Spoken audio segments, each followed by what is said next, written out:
Bom dia. Paz do Senhor a todos. Como vocês podem ver, o irmão aqui não engordou um pouquinho. Desceu.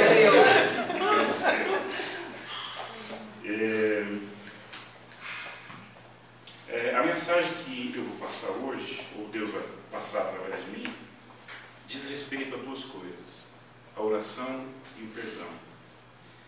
E se vocês quiserem acompanhar, são dois trechos de Marcos em que eu vou ler, e eu também vou ler alguns comentários do Lutero. Eu tenho essa Bíblia chique aqui, que é com comentários do Lutero. Então eu aproveitei, na verdade, os comentários dele, porque eram muito pertinentes em relação aos versículos. Então o primeiro está em Marcos 11, 15 a 17.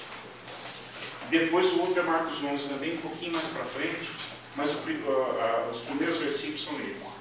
Marcos capítulo 11, versículos 15 a 17. E foram para Jerusalém. Entrando ele no templo, passou a expulsar os que ali vendiam e compravam. Derrubou as mesas dos cambistas e as cadeiras dos que vendiam pombas. Não permitia que alguém conduzisse qualquer utensílio pelo templo. Também os ensinava e dizia: não está escrito, a minha casa será chamada casa de oração para todas as nações? Vós, porém, a tendes transformado em covil de salteadores. Senhor, nós te agradecemos por estar aqui hoje pela manhã para ouvir a tua palavra. Use, Senhor, a minha boca e as minhas palavras para transmitir a tua mensagem a todos nós. Então, em relação a essa coisa da oração, da casa de oração, a reflexão que o Lutero faz, ela diz assim: a oração em comum é valiosa e mais poderosa, e é por causa dela que também nos reunimos. É por isso que a igreja também é chamada de casa da oração. Ali, em conjunto e em concórdia, devemos tomar as necessidades nossas e de todas as pessoas, apresentá-las a Deus e suplicar a graça. Então, o que Lutero está comentando aqui? Ele está comentando aqui sobre a gente não orar só por nós. É o que a gente faz, por exemplo, na sexta-feira. A gente se reúne num grupo, uma pessoa de cada vez, e todos que estão em volta oram por aquela pessoa. Às vezes uma pessoa está até ausente e a pastora diz: olha, fulano me ligou, pediu para a gente orar por isso, por aquilo, e a gente ora. Então essa é a questão da oração em comum e de a gente apresentar não só nossas causas, mas a dos nossos irmãos. Lutero continua aqui falando ainda sobre oração. Isto, porém, a oração em comum, deve acontecer com seriedade e coração comovido, para que sejamos tocados por essa necessidade de todas as pessoas, e assim, em autêntica compaixão por elas, roguemos em fé e confiança genuínas. Caso não se fizesse semelhante oração no cristão, seria melhor desistir dele.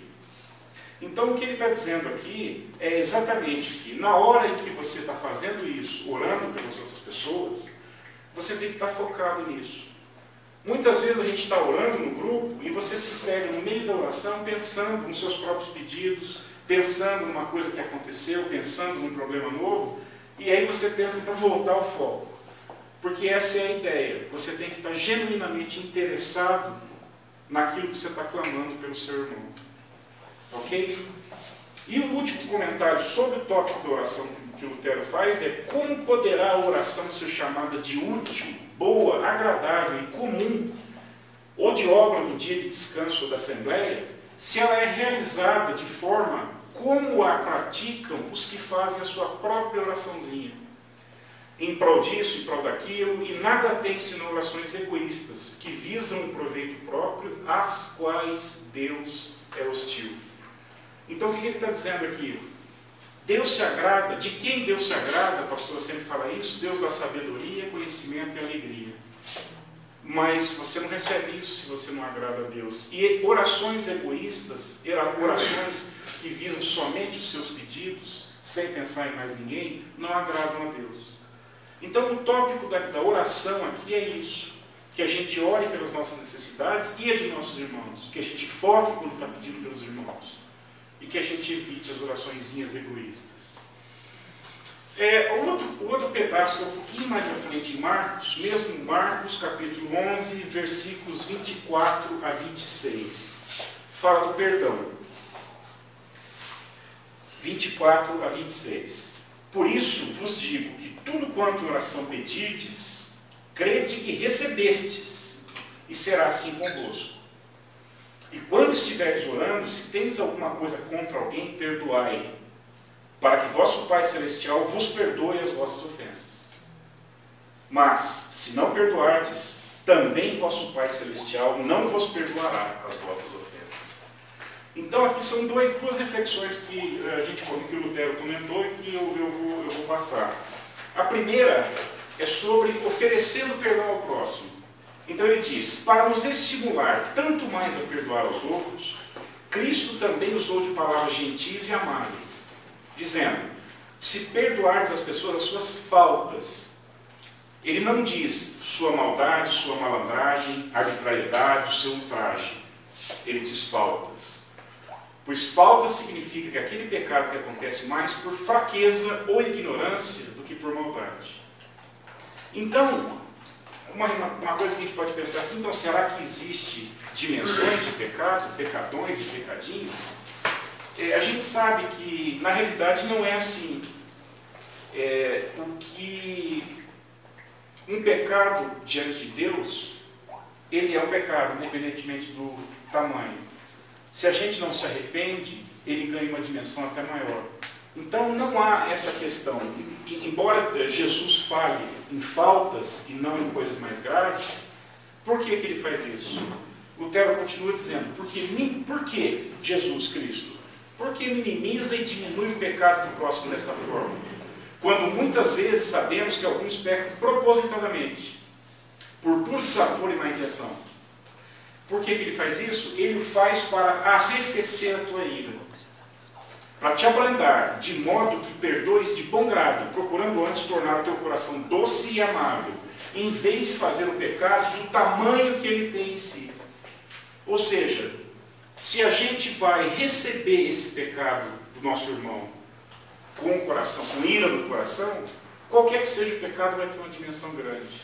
E às vezes o pecado é grande, mas Deus nos falando de perdoe as faltas, Ele visa abrandar nosso coração para que a gente minimize esse pecado. Bom, mas a gente pode perguntar, então, a gente perdoa qualquer pecado e a coisa vai ficar impune? Sobre oferecer o perdão ao próximo, Lutero conclui assim, pois perante Deus, ele é e será tão grande o pecado, a ponto de merecer condenação eterna, fechando o céu, mesmo que se trate de pecado insignificante. Apenas uma fraqueza, que o outro não reconhece ou pelo que não te pede desculpas. Então, no comentário anterior, a gente viu que não existe pecado nenhum que é tão grande que a gente não possa perdoar. E aqui, nessa fala, ele está dizendo também que há uma hora de prestação de contas a Deus. Que para Deus, pecado nenhum é pequeno demais que a gente não precise se arrepender e pedir perdão por ele. O comentário dele é esse, assim, olha, você perdoa, depois o seu irmão acerta as contas comigo. Se ele se arrepende, o pecado dele também é perdoado. Se ele não se arrepende, embora seja um pecado pequeno, ele vai ter que pagar por isso. Adão e Eva quiseram ser iguais a Deus e comeram o fruto da verdade. Então, da árvore da vida. E eles podiam ter se arrependido disso. Eles não se arrependeram. Esse é o pecado deles. Então aqui a mensagem geral de se oferecer perdão ao próximo é essa. Não existe nenhum pecado grande demais que a gente não possa perdoar. Não existe nenhum pecado pequeno demais que não tenhamos que nos arrepender dele. E a outra parte do comentário de Lutero diz o recebendo o perdão de Deus. Querido Pai, perdoa-nos as nossas dívidas. Não é que não perdoe o pecado mesmo antes do nosso pedido. Trata-se, porém, de reconhecer e aceitar o perdão. Cristo morreu na cruz exatamente para tirar o pecado do mundo. Mas enquanto a gente não reconhece isso, o perdão de Cristo não nos atinge. Porque a gente não está reconhecendo e aceitando. A carne em que diariamente vivemos é de natureza tal que não confia nem crê em Deus. e sempre se ativa em maus desejos, concupiscências e intrigas, de sorte que todos os dias pecamos, em palavras e obras, por atos e omissões, o que torna intranquila a consciência. Então, esse é o sentido da gente admitir o quão valioso é o perdão de Deus.